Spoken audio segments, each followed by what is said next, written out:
Los temas más relevantes en Puebla, explicados por los expertos en el área. Acompáñanos en 30 minutos con Angélica Chevalier. Dos. ¿Qué tal? ¿Cómo está? Bienvenido a una emisión más de 30 minutos con Angélica Chevalier. Y déjeme comentarle, porque hoy tenemos un invitado polifacético, literalmente. Él es licenciado en teatro, actor, director, guionista, creativo, conductor, cómico, comediante poblano que ha destacado a nivel nacional con sus interpretaciones en el tenorio cómico. En las 2 ediciones, por si fuera poco, del Privilegio de Mandar, ha tenido también participaciones en XH Derbez, en Vecinos, en La Parodia, con sus interpretaciones como la última de Donald Trump, y así sigue haciendo historia en el teatro, en la televisión y, por supuesto, en el corazón de todos los poblanos. Él es ni más ni menos que Gerson Andrade. Gerson, bienvenido de verdad a esta emisión de 30 minutos con Angélica Chevalier.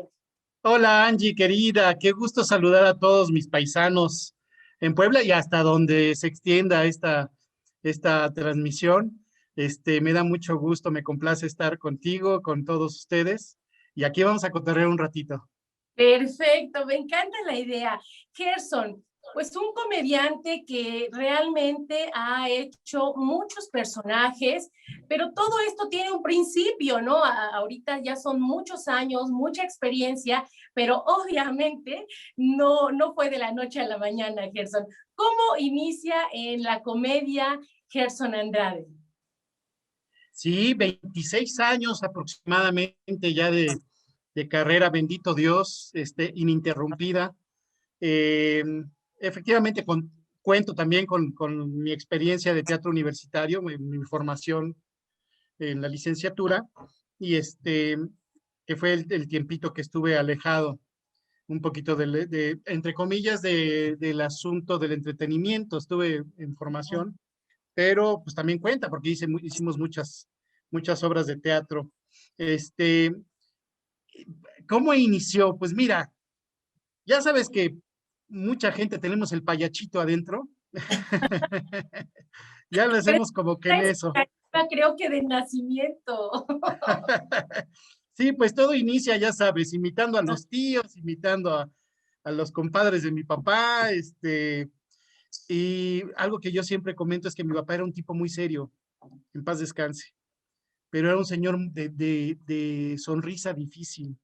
Y entonces a mí me divertía mucho hacerlo sonreír. Bueno, hacerlo reír, bueno, ya, ¿no? Y Sí, entonces con lo que noté que lo que le sacaba la risa era imitando a sus compadres, que luego se iban a echar sus tlapegues ahí en la casa, y ya cuando ya estaban medios pedernales, yo los observaba y los veía, y entonces al día siguiente en el desayuno, me ponía a imitar a los compadres, ¿no? Pinche Andrade, oye Andrade, ¿por qué no? Y mi papá se atacaba de la risa y me enseñaba hasta sus chimuelitas, así mi jefecito. Y entonces eso sentía que me llenaba de alegría. Y eso de la mano con imitar a los primos, ya sabes, en las reuniones con los primos, con los tíos, pues imitaba a los tíos, y ya sabes, y en la escuela, ya sabes, al profesor de geografía, al maestro, principalmente esto lo empecé a desarrollar más como en la secundaria, y y así es como se va trayendo, pero ya pensar en trabajar de esto, pues mira, te vas dando cuenta y no faltan las personas que te empiezan a decir, ¿no? Oye, eres muy cajeta y deberías dedicarte a eso, ¿no? Yo estudié administración de empresas antes de estudiar teatro. Y en una etapa, eh, digamos que definitoria de mi vida, eh, o sea, yo me estaba divorciando de mi primer matrimonio, y coincidió con que estaba yo en ese proceso muy triste cuando estudiando yo administración de empresas, iba yo en sexto, séptimo semestre, o sea, ya estaba más para allá que para acá. Este, y en la universidad donde yo trabajaba, porque he hecho muchas cosas, ¿no? Fui godín, fui taxista, fui muchas cosas. Y entonces en ese proceso, en la universidad donde yo trabajaba y que gracias a trabajar ahí me daban una beca para poder estudiar, y bueno, era como una prestación laboral, el que te permitían tomar algunas materias. Llevaba yo una carga a la mitad de cualquier estudiante, ¿no? Entonces me costó casi el doble de tiempo lo que cualquier estudiante terminar mi licenciatura. Y a esas alturas todavía me di el lujo de que en ese momento abrieron la licenciatura en teatro en la universidad y yo estaba en ese proceso de Lupita D'Alessio, de hoy voy a cambiar, arreglar bien mis maletas. Y y tomé la decisión de cambiarme de carrera. Bueno, medio mundo me quería comer. Bueno, medio mundo entre comillas, ¿no? Mis compañeros, mi jefe en la oficina donde yo trabajaba, que era bien buena onda, en paz descanse, mi querido Toño Fraga. Él me dijo, no seas guaje, ya te falta muy poquito para terminar la administración, y además iba yo con muy buen promedio de administración, llevaba re buen promedio ahí en la UDLA, que era bien difícil, el nivel académico era muy exigente. Pues total que me cambié a la licenciatura en teatro. Pero poquito antes, con respecto no a la comedia, pero sí al entretenimiento, la primera vez que me trepé a un escenario y gané dinerito, fue cuando la época de Menudo, ¿te acuerdas, Angie? Ah, claro, sí, Ay, tú por estabas bien supuesto. chiquita. Tú No, eres de One Direction para acá. no te creas.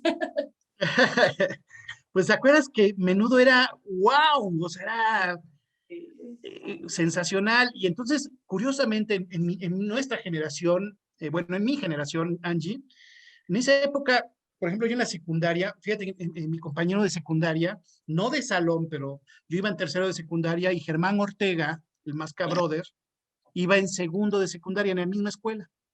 Y nos ubicábamos y todo, pero no éramos cuates, o sea, porque pues éramos en distintos salones, cada quien tenía su grupo de cuates. Y y ya sabes, el chistosito de mi salón y él el chistosito de su salón. Y bueno, el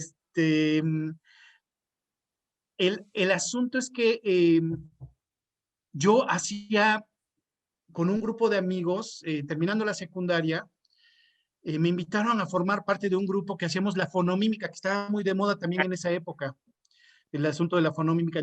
Entonces y formamos un grupo que se llamaba el Supergrupo Impacto.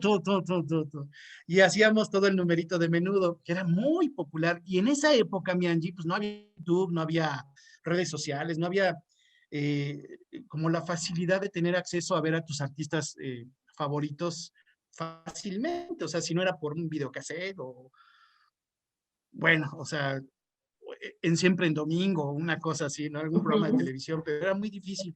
Y entonces tenía bastante buen impacto hacer los pasitos de Menudo, y un grupo, que era un grupo tropical, nos contrataba para hacer como el entremés en sus tocadas, en los pueblos y en los barrios y eso, pues nos contrataban y entonces ya nos anunciaban, ¿no? Ahora con ustedes es el supergrupo Impact. Y entonces los mejores imitadores de Menudo, ya salíamos todos muy vestiditos, ¿ya? Y mi querido amigo Vicente Sosa, el buen Vicente Arturo Sosa, él nos ponía los pasos. ¿Cómo lo hacía? No sé cómo lo hacía el cuate, pero para sacar las coreografías de Menudo, que eran, la mayoría era la mismita que sacaba Menudo, y de verdad que era bien difícil sacar, poder estudiar las coreografías. Y y la mayoría eran muy apegadas a lo que hacía Menudo, y las otras medias inventadoras, pero pues hacíamos el show, y entonces con música que estaba tan de moda y todo, pues era un hitazo. Y nos pagaban nuestra lanita. Ahí empezó mi aventura, digamos, en el entretenimiento. Por eso yo contabilizo desde ahí. Ajá. Pero después algo que te hace despegar, según me enteré por ahí, un pajarito me lo platicó, que fue la carabina de Ambrosio, donde pudiste imitar a Paco Stanley y ahí tuviste proyección nacional. ¿Es cierto Bueno, eso? fue una historia muy linda. Todo Ajá. primero empezó en Televisa Puebla, TV3. De ahí me acuerdo mucho de tu marido, del maestro Ricardo Sí. Hernández. Ahí me acuerdo que así remotamente me acuerdo que lo conocí. Y bueno, yo la primera vez que puse un pie en Televisa Puebla, no manches, o sea, era wow, o sea, el castillo de los sueños, ¿no? Y era Televisa Puebla, no se diga Televisa México, pero bueno, todo empezó con los Mascabrothers. Ellos tenían en ese entonces todavía no tenían el concepto de Mascabrothers, eran Freddy Ortega. Hicieron un programa de comedia rarísimo que en Televisa Puebla produjeran algo de comedia, además, ¿no? Como programa, digamos, unitario. Y entonces les brindaron la confianza. Germán, que era muy famoso, y mis amigos poblanos lo sabrán, Germán pues hacía las lecas y entonces ya tenía como una posición. Y Freddy ya había hecho varios pininos ya en México, en programas chidos, ¿no? Como Cachún Cachún Rarrá, con Alejandro Suárez, y él escribía, no tenía mucho cuadro, pero bueno. El caso es que hacen su programa acá en Puebla y ya tenían el elenco completo y anunciaron un programa que, ay, pues este es una oportunidad es un trampolín para los talentos poblanos. Y entonces yo dije, no, pues yo no sé si soy talentoso, pero soy poblano. Dije, voy a personármeles y ya fui a pedirles una chance y ya estaban muy completos y para no hacerles el cuento largo, poquito a poquito picando piedra, estando ahí siempre atrás de las cámaras, siendo muy servicial, siendo muy atento y muy dispuesto siempre. Yo iba o sea, no tenía llamados, pero ahí iba yo de metiche, de pegostre, porque ellos, en algún momento me llegó a decir Freddy, mira, pues al primero que se atarugue de acá del elenco, pues ahí te voy a usar a ti como de chicotito para amenazarlos el que sea aneneje, pues ya está ya alguien en la banca, ¿no? Y pues después de cierto tiempo de estar ahí pegadito todo el tiempo, pues no faltó el que se atarugó. Sí, qué lástima, pero yo ya estaba súper hacha, o sea, yo ya traía esa necesidad y ese enorme interés. Y entonces a la primera oportunidad que me dieron de salir a cuadro, no, pues me rifé, me super lucí y además súper de memoria, pues ya me lo sabía de tanto que repetían las escenas. Un chavo alguna vez se le dificultó una escena y nomás no podía decir unas líneas. Entonces, pues yo nada más de estarlo viendo las repeticiones ya lo tenía memorizado, ya tenía, ¿verdad? Y cuando entré, pues entré como tigre. Y para no ser también pues poco a poco me fui ganando la confianza de Freddy Germán y me incorporaron ellos a distintos proyectos que tenían en Centro Nocturno, en cabaret, en bares, tenían su show en vivo, que ya tenían ellos mucho éxito acá en Puebla. Me incorporaron, entonces nada más éramos los tres, haciendo showcito, y de ahí me jalaron también a obras de teatro. Había un tenorio cómico local acá de Puebla que ellos algunas veces produjeron y usaban gente de Televisa Puebla y gente de la radio y gente conocida de acá de Puebla. Y pues bueno, me integré, empezaron a hacer cada vez más experiencias, hacíamos centro nocturno, hacíamos teatro, y luego salió una oportunidad para Telemundo en Miami, y que me jalan, o sea, me fui volviendo como su cuate, aparte de su amigo, me fui volviendo como un poquito de actor de apoyo con ellos, y entonces les ayudaba en lo que se cambiaban ellos en su show, pues yo entraba a hacer el quite y yo me empecé a foguear también al parejo con ellos, gracias a la ayuda de ellos. Y bueno, hasta ahí termina la historia de cómo empecé. Lo de Televisa fue una réplica exacta. A los Mascabrothers los jaló Reinaldo López, hijo, el hijo de Reinaldo López, el productor, Reinaldo López, hijo, los jaló para el proyecto de la parodia, donde iban a protagonizar junto con Angélica Vale y Arad de la Torre. Y entonces, yo en esa época me había separado un poco de ellos porque terminé mi licenciatura, hice mi tesis, hice mi examen profesional y entonces me separé de ellos como un año y medio tal vez. Y estando yo, cuando terminé mi carrera y todo, y me empezó a ir muy bien con otras cosas de teatro, me quise sacar la piedrita en el zapato porque yo ya había hecho televisión en Telemundo, yo había hecho televisión en Puebla, ya había hecho teatro, ya había hecho centro nocturno, entonces yo tenía la piedrita en el zapato de decir, bueno, todo lo que he hecho hasta ahorita lo he hecho con los Mascabrothers, ¿no? Con los Ortega. Yo dije, me quiero probar, o sea, antes de seguir mi rollo de lo que hice mi tesis, que tiene que ver con la capacitación laboral, teatro con administración de empresas, pues me quedó muy bien. Y estaba teniendo mucho jale, ganaba, bendito Dios, ganaba mi buena feria en ese rubro. Y entonces me lancé a México, yo dije, tenía la piedrita en el zapato, dije, quiero averiguar a ver qué tan buen actor soy, a ver si es cierto, porque a lo mejor toda mi experiencia bonita que he tenido hasta ahorita, Eso ha sido gracias al paro de mis carnales, ¿no? De los Ortega. Ujú. Y que me lanza a México, así quemé mis barcos y que me voy a rentar un cuarto de azotea allá a México y a buscarla, a entregar fotografías como debe ser. Y con la bendición de que, pues, me aventé, que te gusta, como 1 año y medio, 2 años en México, sin querer molestar a mis amigos, ¿no? Porque, pues, mi idea de explorar mis posibilidades era por mi lado. Y pasó, te digo, 1 año, 1 año y medio, y me di cuenta que, por ejemplo, había castings para cuestiones de comedia, donde iban, no sé, 180 personas a hacer casting y madres, quedaba yo, ¿no? De 180 personas. Entonces yo, ay, eso me ayudó mucho en autoestima, en creer en mí. Y también me enseñó mucho el hecho de estar, yo soy provincianote yo soy de esos poblanos que luego no quieren salir de su estado, de su ciudad. Y entonces para Ujú. mí fue una experiencia vivir solo allá en México y estarla luchando, conocer México a patín, ¿no? A pata, y estar yendo a pedir oportunidades y tocar puertas y todo esto. Total que tuve algunos proyectos que me permitieron mantenerme vivo en la Ciudad de México y la verdad es que, bendito Dios, nunca me faltó trabajo, o sea, ahí iba, ahí la llevaba bastante bien hasta que no faltó la ocasión en que hice televisión en distintas televisoras estuve hasta reportero fui, ¿no? Bueno, un chorro de cosas en esos 2 años, hasta que no faltó la ocasión en que me topara con mis carnales, con Freddy y Germán, y me invitaron a una obra de teatro.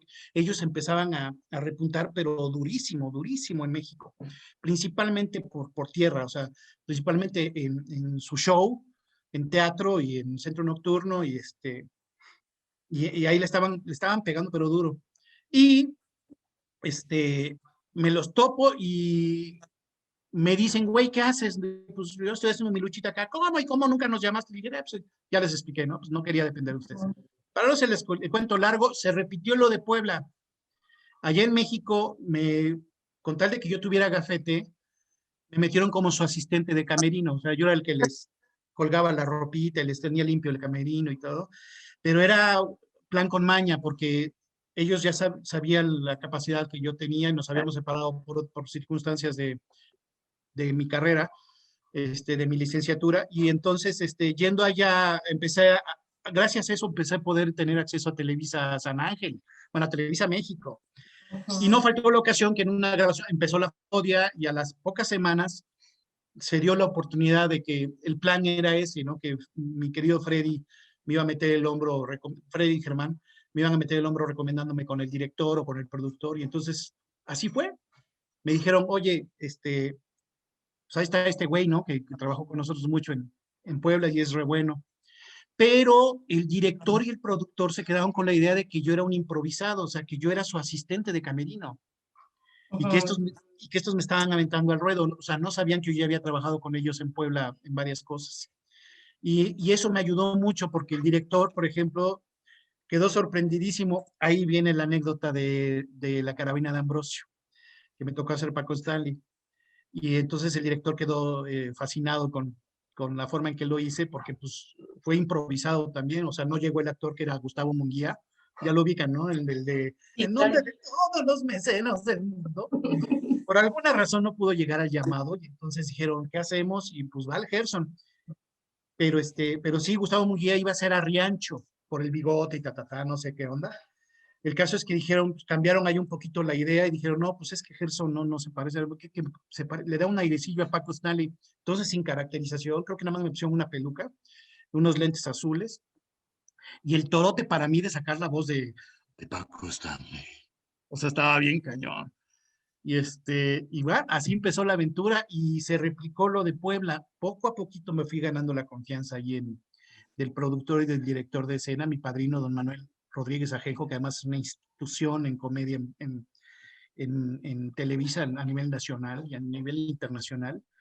Imagínate, él trabajó con Loco Valdés, con Luis de Alba, con Chabelo muchos años. O sea, son de esos pilares de la comedia en México.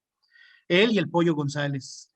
Este, pues imagínate el equipo que había y eso me ayudó a foguearme muchísimo. Ya de acá, de la experiencia en la parodia, se derivó el privilegio de mandar y el teatro que llevamos muchos años y que es algo que a mí me encanta. Perdón que te interrumpa, Gerson. Acá a mí me salta una duda, el privilegio de mandar y la parodia. De alguna manera, pues siempre han tocado temas políticos. Tú bueno, no inicias, ya traías una carrera, una trayectoria, pero en el ámbito político, de alguna manera, no te dio como que cierto nerviosismo, pues al ratito puede haber algunas represalias. Represalias. Ándale. ¿Cómo tomas esos proyectos y qué tan difícil representó para ti hacer este tipo de comedia, ¿no? Sí, la comedia política, que dicho sea de paso, me fascina, me encanta. Yo sí tengo un programa favorito en la vida, es El privilegio de mandar. Y ese programa, ese proyecto surgió de uno de los ejecutivos de Televisa y se lo encomendaron a Reinaldo López. El concepto fue muy, muy aplaudido a nivel internacional. O sea, Televisa recibía felicitaciones de gobiernos, no solamente de televisoras, sino de gobiernos extranjeros, felicitando la solvencia con la que una televisora privada se aventaba a criticar al gobierno, pero iba de la mano también con la chuleada del gobierno que lo permitía, ¿no? En esa época. Lo permitía. Sí hubo por ahí un par de pellizcos por parte de la Secretaría de Gobernación con algunos temas, pero el fenómeno más curioso, eso no fue tanto problema, la censura, digamos, porque no la hubo realmente como tal, pero era muy chistoso porque los políticos de esa época, ¿se acuerdan de la época de Vicente Fox y todos los que estaban de Diego Fernández de Ceballos y porque además le tirábamos a todo mundo de todos los partidos? Y estaba la pugna por la presidencia, o sea, estaban pujando todos por llegar a ser presidentes. Ese fue el hit del privilegio de mandar. Agarramos un año electoral. Y entonces era chistoso porque los políticos se comunicaban a la producción o a la empresa directamente con el señor Azcárraga para decir, oye, güey, ¿y a mí por qué? O sea, lejos de reclamar, sí hubo quienes reclamaron, pero ¿sabes cuál era el reclamo, Angie?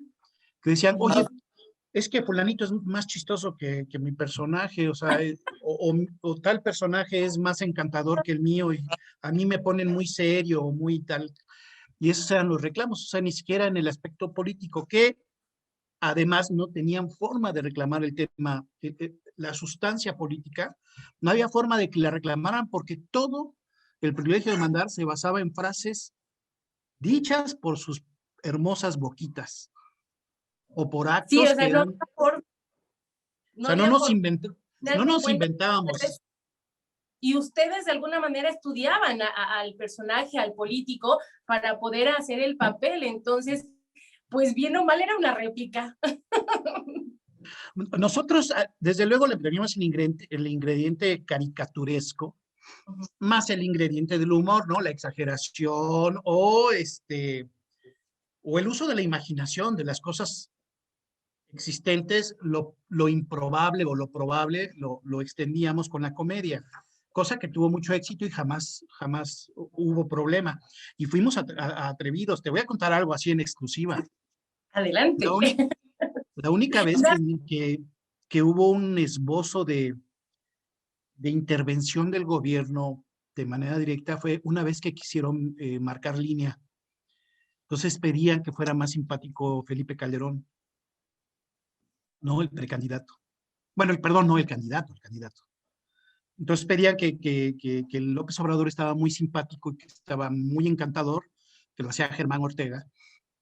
Y en ese entonces Vicente Suárez hacía a Felipe Calderón, y entonces a petición del gobierno que pedían que tuviera un poquito, que fuera más parejo pues el abordaje de los personajes, pidieron que fuera más simpático Felipe Calderón, y entonces se vino el cambio de mi querido Vicente Torres, perdón, no es Vicente Suárez. Vicente Suárez creo que es un niño héroe. Vicente Torres, estupendo actor. Y entonces vino el cambio de Vicente Torres a Lalo España, a petición del gobierno. Y entonces dijeron, o sea, la empresa dijo, ok, va, o sea, me parece justo, vamos a darle gusto al gobierno, ¿no? Pero la siguiente ya estaban pidiendo otra cosita y entonces la empresa se negó. Y nos negamos nosotros, los escritores, se negaron y hicimos una especie de huelga, los actores. Y el ¿Y se puede productor, pues saber desde qué luego, era esa otra cosita? ¿No las puedes platicar? algo también que marcaba línea. O sea, ya satisfecho lo que habían pedido, ya después estaban jeringando con que querían que, por ejemplo, el peje fuera menos, o sea, a cuestiones de argumentos. Ahí te va una. El meollo del asunto. Había una crítica con respecto a los casinos que tenía uno de los funcionarios de gobierno de ese entonces. Tenía un negocito ahí medio puercón de casinos. Y entonces los escritores hicieron el guión y estaba bien chido, estaba bien padre, era muy paz, ¿no? Le tiraban. Y a la hora de pasar por los filtros de la empresa, llegó hasta lo más alto y entonces ya hasta lo más alto fue que dijeron, no, espérense, nos van a joder. Y ahí fue donde se detuvo y ahí fue donde, cuando se lo rechazaron los escritores se enojaron muchísimo porque dijeron, no, espérense, es que tiene que haber congruencia, ¿no? Debemos estar apegados a la verdad, de acá se ha dicho todo y de todos. Entonces, que no jorobe el gobierno porque le toca a su partido. Oye, O a un Gerson, mira, personaje importante. se nos ha ido rapidísimo, ya estamos sobre la recta final, pero platícame, son muchos personajes los que tú has interpretado, Bartlett, Osorio Chong, Bronco, Donald Trump, Cepeda, Angela Merkel, The Champs, Catalina Krill, Oye, Toro, El Piojo Herrera. Nuestros govers.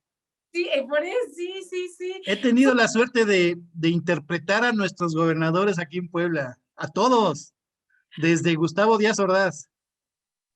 Oye, y de todos estos, ¿cuál te ha costado más trabajo y cuál es tu consentido?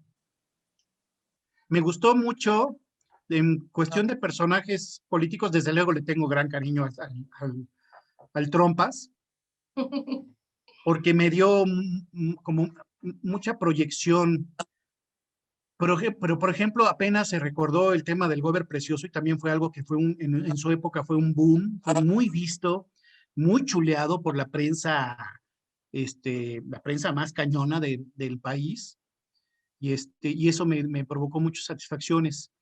Y de la parodia, bueno, también me tocó hacer el Changoleón, que era un personaje encantador, o sea, el personaje real era, digo, muy desafortunada su situación en la vida real, pero era un personaje que era muy querido en televisión, y entonces me tocó a mí, me dieron a mí ese papel, y también tuvo mucho impacto, y yo le tenía cierto cariño, nada más que era muy limitado, como por ejemplo hacer show o algo así, pues era muy limitado. La Nana surgió del Chiquitibum, un programa, el tercer unitario. Nosotros llegamos a tener 3 programas unitarios a la semana, imagínense, el mismo elenco, hacíamos 3 programas a la semana. Qué época tan bendita, tan linda. Y el tercer programa era Chiquitibum, era la parodia, el privilegio de mandar, y Chiquitibum tenía que ver con todo el rollo del fútbol. Y ahí me tocó desarrollar interpretar un personaje que era supuestamente la mamá de Cuauhtémoc Blanco. Y entonces la mamá, se supone que vivían en una vecindad, y entonces la mamá fue la que enseñó a jugar fútbol. Entonces ya sabes, los trucos del fútbol y la testada, y los provenían de la mamá. Pero además lo gandalla también de Cuauhtémoc, digo, oh, hijo de su chingada, ¿qué pasa? ¿Qué pasa que te hagan? Aguántese, güey. Y entonces la mamá, salía yo de señora, y hubo enorme pedo con Cuauhtémoc, se molestó mucho porque dijeron, no, pues se están burlando de mi jefa, entonces le cambiaron, porque además era bien cuatito Cuauhtémoc, y siempre ha sido a todo dar Cuauhtémoc Blanco, pero era muy cuate de Freddy Germán y mío, pues también la neta éramos cuates, nos juntábamos seguido.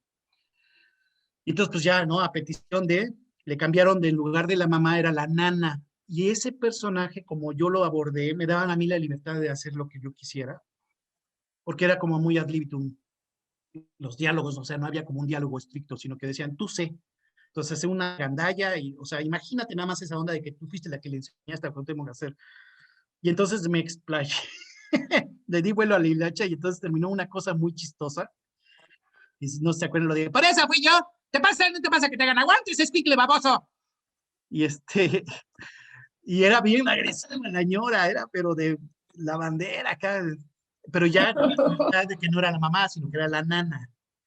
Y ese personaje trascendió, también le tengo mucho cariño a ese personaje porque trascendió, porque les gustó tanto, le gustó a la gente principalmente, le gustaba a la gente, pero a la gente de la producción, al director, al productor, a los escritores, me metían tiro por viaje en distintas facetas con el mismo espíritu. Entonces fui la tía Mea en lugar de la tía Mae, era la tía Mea, es decir, la tía de Spider-Man. Y por ahí hacían parodias de películas y todo, y entonces metían mi personaje femenino con ese carácter, ¿no? Y dio mucha satisfacción a ese personaje. Gerson, pues de verdad que me quedé con ganas de más. Yo creo que vamos a hacer una segunda. De verdad, muy interesante. Te agradezco mucho esta entrevista, mucho éxito. Ya nada más me gustaría que cerraras pues haciendo la voz de algún personaje y dando un mensaje para todas las personas que nos están viendo en 30 minutos con Angélica Chevalier, por favor. Con todo gusto, claro que sí. Mis queridos frijoleros, I will be back. Okay, listen to me, mis manitas callosas. Yo estaré de vuelta. Vean las noticias. Tengo grandes planes. Oh, yes. ¡Frijoleros! Muchísimas gracias, Gerson, te lo agradezco, de verdad, mil gracias. Y bueno, agradecerles a todos ustedes que nos están viendo. Les prometo que va a haber, yo creo que una segunda parte de Gerson Andrade y vamos a tener todavía para mucho. Síganlo, por favor. Recuérdanos tus redes sociales rápido, Gerson. Bueno, me encuentran en Instagram como Gerson Andrade Comedia. En Facebook igual, como Gerson Andrade Comedia. Ahí le dan like, ¿no? Y me siguen. Porque no me han dado los hates en ninguna parte, mi palomita azul, entonces necesito apoyo. Y luego ahí de repente, claro. Sí, esa es una cosa de vanidad muy, muy legítima. Claro. Ustedes a Gerson ya les dio sus redes, yo también les invito a que le den me gusta a mi página de Facebook 30 minutos con Angélica Chevalier. También los invito a escuchar mi podcast en Spotify 30 minutos con Angélica Chevalier, así estamos. El WhatsApp por si quieren comunicarse con nosotros 22 12 59 09 87. Y también los invitamos a que se suscriban y activen las notificaciones en el canal de YouTube Revista de por Puebla y sigan la lista de reproducción de 30 minutos con Angélica Chevalier. Yo me despido, que estén muy bien. Gerson, muchísimas gracias. Saludos a la familia y que sigan muchos éxitos más. Igualmente, saludos a la Sagrada Familia. Claro que sí, igualmente. Chao, gracias. 30 minutos con Angélica Chevalier concluye por hoy. Te esperamos en nuestra próxima emisión. Sígueme en Twitter, @AngieCheva.